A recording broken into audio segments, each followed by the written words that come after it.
Monsieur le ministre, monsieur le rapporteur, chers collègues, cette loi qui se préoccupe d'assurer un meilleur contrôle des écoles privées hors contrat n'a d'intérêt, à mes yeux, que de mettre en évidence le silencieux, mais bien réel désengagement de l'État dans ce qui construit les fondements communs d'une société, l'éducation, ou même plus précisément une instruction commune. Il n'est pas inutile de rappeler que la finalité de l'école de Jules Ferry était de former les patriotes républicains, soit de créer un attachement commun aux valeurs de la République. Presque 150 ans plus tard, Emmanuel Macron lui-même réaffirme cette pensée. Hier, lors de son intervention aux Assises de la maternelle, il la réactualise ainsi. Il en va de notre capacité comme République à préserver la cohésion sociale en faisant de l'école le lieu d'une égalité réelle, celle qui efface le déterminisme social. Notre école à tous est donc bien celle de la République. Ce creuset où se forme l'âme d'une nation, où se forge en commun un peuple de citoyens, où s'affirme peu à peu une communauté d'esprit et de sentiments. Nous en sommes tous d'accord. Pour en revenir à la déclaration présidentielle, je dirais que celle-ci est révélatrice des dysfonctionnements de notre système scolaire. D'une part, on alerte sur la nécessité de préserver une cohésion sociale, sous-entendant que celle-ci s'émiette. D'autre part, on reconnaît l'échec de l'école à effacer les déterminismes sociaux. Et nous ne pouvons que souscrire à ce double constat. Mais cette situation a bien une cause. On parle parfois du laxisme à l'école, mais le premier laxisme en matière d'éducation n'est-il pas d'abord l'abandon par l'État de ses missions essentielles? Car cette loi nous apprend, en effet, qu'il est plus facile d'ouvrir une école que de vouloir poser une véranda. Et nous verrons plus loin qu'elle ne modifie qu'à la marge les exigences requises. Quelles sont ces exigences? Un acte de naissance, les diplômes et un extrait du casier judiciaire du porteur de projet. Et si celui-ci est le futur directeur, son CV, c'est-à-dire les professions exercées les 10 dernières années, avec une exigence de 5 ans d'expérience en matière d'éducation. À cela s'ajoute le plan des locaux, le plan de financement et le projet d'établissement, soit l'âge des élèves et les diplômes préparés. Il est d'ailleurs important de rappeler que les écoles hors contrat ne sont pas obligées d'appliquer les programmes de l'enseignement, mais simplement d'assurer un socle commun, soit un minimum syndical plutôt imprécis, maîtriser la langue, les principes élémentaires des maths, la culture humaniste et scientifique, la langue vivante. Dans le rapport préalable à cette proposition de loi, on apprend également que le contrôle de l'État ne touche que la moitié des établissements créés à la première année et un quart après 5 ans d'exercice.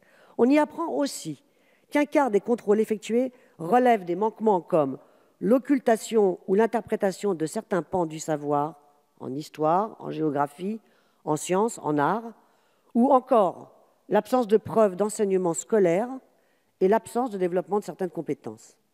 Pour illustrer mon propos, je citerai ce reportage à l'extrême droite du Père que nul ne peut ignorer. Dans l'école Saint-Projet rattachée à l'église Saint-Éloi, on voit de chères têtes blondes apprendre que De Gaulle était un déserteur et que les SS étaient des troupes d'élite. Nous sommes ici bien loin de l'école de la bienveillance aujourd'hui proclamée par M. Macron. Mais ce travail sur les écoles hors contrat nous rappelle aussi et surtout une terrible et dangereuse réalité, la sensible augmentation des écoles privées hors contrat.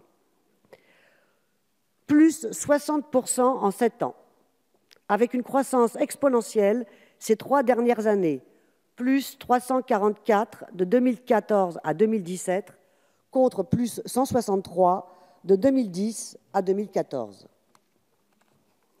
Car en effet, de plus en plus de familles désertent l'école publique, les uns ayant perdu confiance dans sa capacité à instruire et éduquer leurs enfants correctement, les autres recherchant des pédagogies alternatives, soucieuses du développement harmonieux de ces derniers, les autres encore souhaitant transmettre une culture religieuse. À ce stade, je voudrais là encore faire mien les propos d'Emmanuel Macron lors de ces fameuses assises de l'école maternelle.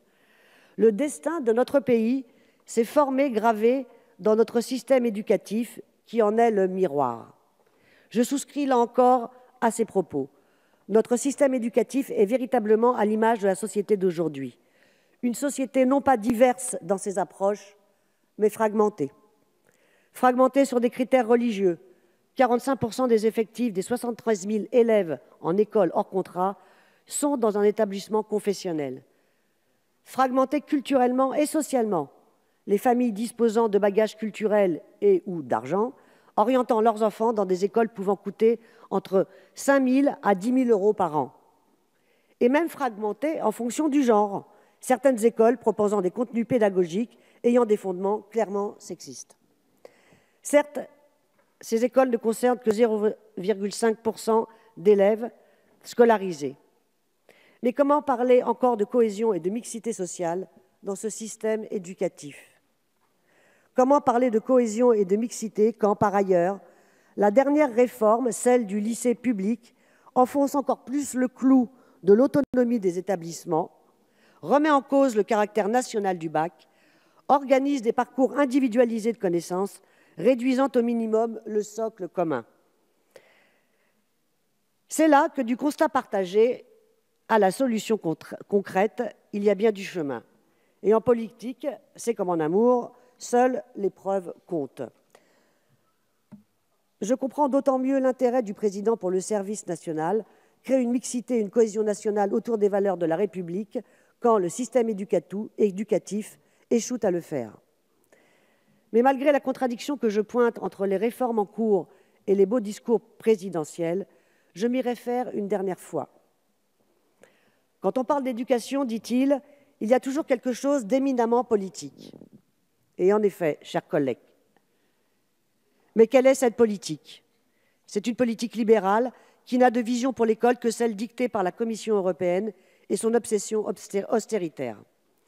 Cette vision libérale se traduit dans les faits par moins de services publics ou un service public délaissé, y compris en matière d'éducation, et donc un soutien tacite aux écoles privées au nom de la liberté d'enseignement, sans garantie de contrôle de l'État pour harmoniser ce patchwork d'établissements et d'enseignement. Et cette loi n'y fera pas grand-chose. Au-delà de ces considérations politiques trop souvent oubliées, voilà le contexte dans lequel s'inscrit cette proposition de loi. Malheureusement, je n'invente rien. Les rapports parlementaires, les documentaires, les articles de presse sont suffisamment éloquents sur les dérives de l'école hors contrat. La rapporteuse au Sénat a d'ailleurs décrit la situation ainsi.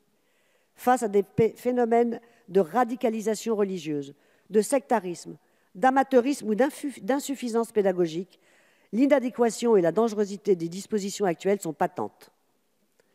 J'en viens maintenant au cœur du sujet.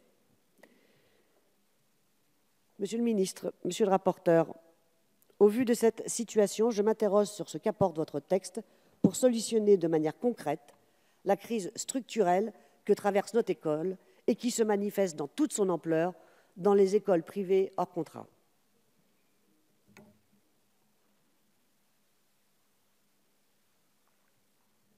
Cette crise, vous la regardez passer de loin, mais il ne me semble pas que vous ayez pour ambition de la résoudre réellement.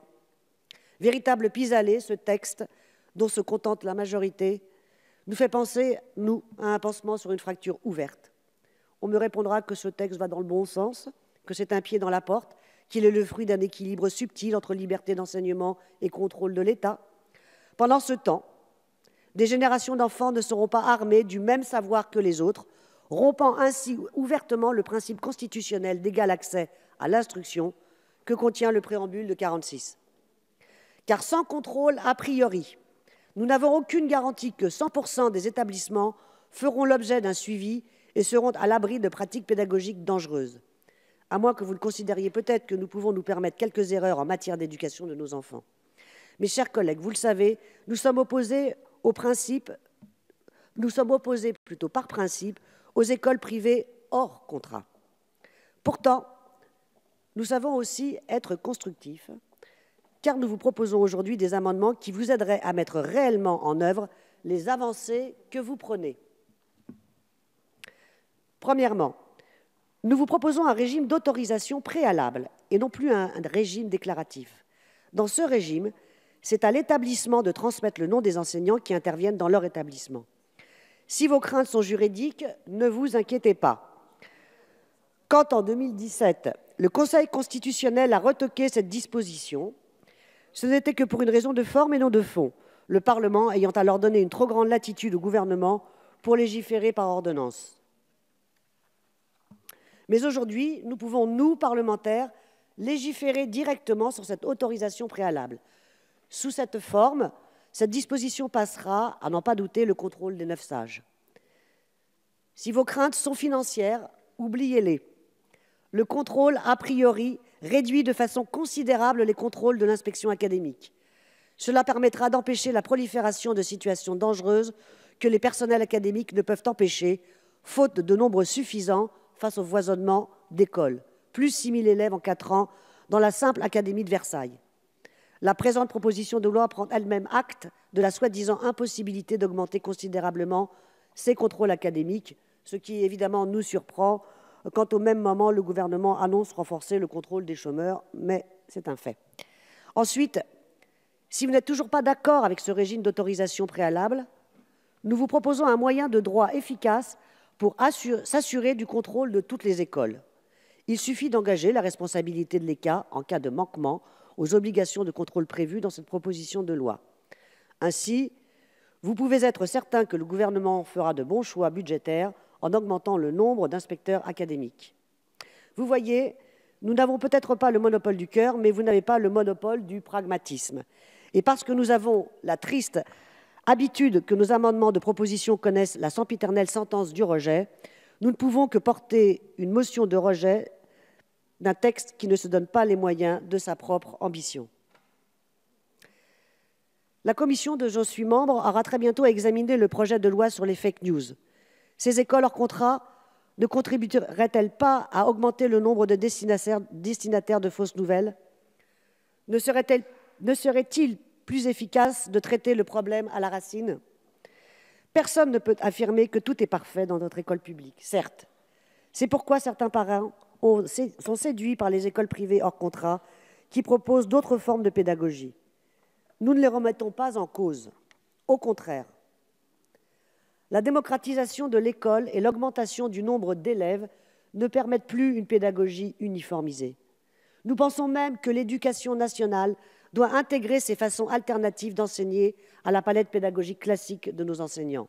Nous pensons qu'il ne faut pas confiner les pédagogies nouvelles, sources d'épanouissement individuel et d'émancipation collective, à l'ombre des seuls établissements privés, de surcroît hors contrat. C'est plutôt dans la pleine lumière de la République, répandue dans toutes les écoles de la nation, que ces méthodes innovantes doivent trouver leur débouché naturel en renouvelant partout et pour tous l'esprit civique et critique. Sur ce point, permettez-moi de citer Durkheim, grand sociologue et grand républicain. Dans son livre « Éducation et sociologie », ce dernier réfutait fermement l'opinion répandue selon laquelle l'éducation est conçue comme une chose essentiellement privée et domestique. Pour Durkheim, l'éducation a avant tout une fonction collective et il est impossible que la société se désintéresse d'une telle opération. Il en appelle à la plus grande vigilance pour obliger l'action pédagogique à s'exercer dans un sens social, pour ne pas modeler une société où une multitude incohérente de petites âmes fragmentaires sont en conflit les unes avec les autres.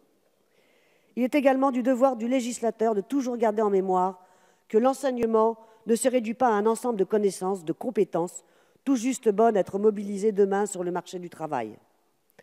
Ainsi, je me désole de voir que les élèves des filières professionnelles n'aient toujours pas accès à une formation en philosophie, comme si ces derniers étaient de futures machines à travailler et non des citoyens éclairés devant comprendre le monde qui les entoure. L'enseignement n'est pas un service comme les autres. C'est un droit pour chaque enfant, mais c'est aussi un devoir social qui intéresse tout particulièrement la représentation nationale. Car tout projet éducatif porte en son fond un projet de société. Dis-moi dans quelle école tu grandis, je te dirai dans quelle société tu t'apprêtes à vivre. C'est pourquoi l'école doit être soustraite à l'appétit des marchés, au hasard des trajectoires individuelles et des différences de classe qui minent notre lien social. C'est pourquoi nous proposons d'étendre le principe constitutionnel de gratuité afin de le rendre effectif. Gratuité des transports, gratuité de la cantine, gratuité des activités périscolaires. On me rétorquera que rien n'est gratuit, que c'est toujours le contribuable qui paye. Non, non, c'est le citoyen qui accomplit son devoir de solidarité nationale pour faire vivre ces services publics qui sont le bien de ceux qui n'ont rien. À rebours des écoles hors contrat, qui disséminent par tous les vents l'esprit de la nation, il faut réaffirmer la nécessité d'un cadrage national des diplômes, programmes, statuts et horaires. Il faut que cessent les subventions tous azimuts aux établissements privés, alors que de profonds besoins se font sentir dans un système public délabré, tant en termes d'embauche que de formation, que de titularisation des personnels précaires.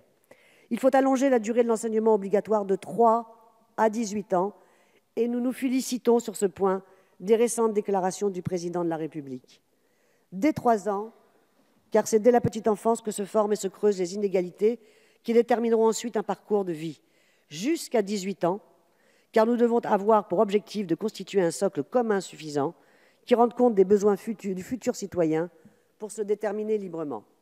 Il faut enfin impérativement réduire le nombre d'enfants par classe, et pas seulement en CP, mais de l'école primaire jusqu'au lycée. Mes chers collègues, liberté et égalité ne sont pas des principes si opposés qu'ils puissent paraître à première vue. À l'équilibre, celui du funambule qui sans cesse vacille, je préfère la dialectique qui fait vivante synthèse des contraires pour les dépasser. L'égalité, celle requise par l'école publique, qui permet par un enseignement laïque, gratuit et obligatoire de former la première des libertés, celle de la conscience. La liberté, celle qu'on insuffle par une pédagogie bienveillante et inclusive et qui permet de surmonter peu à peu les terribles inégalités et discriminations qui nous dévisent jusque dans nos têtes. Et pour cela, il nous faut nous donner les moyens. Pour conclure, je dirais ceci. J'ai profité de cette loi pour mettre en évidence les grands problèmes que rencontre aujourd'hui notre système éducatif et évoquer des pistes de solutions. Mais de tout cela, votre majorité ne dit jamais mot. Ou plutôt, elle constate, prêche, mais fait le contraire de ce qu'elle prêche. Mixité sociale, la bienveillance, l'égalité d'accès à une éducation de qualité sont des discours, mais pas dans les actes. J'en veux pour preuve de cette duplicité, cette proposition de loi sur laquelle la représentation nationale doit justement se prononcer aujourd'hui. Cette proposition ne garantit même pas le nécessaire regard que doit avoir l'État sur ces écoles hors contrat. C'est la raison pour laquelle nous proposons cette motion de rejet. Je vous remercie. Merci, Madame la députée. Monsieur le ministre.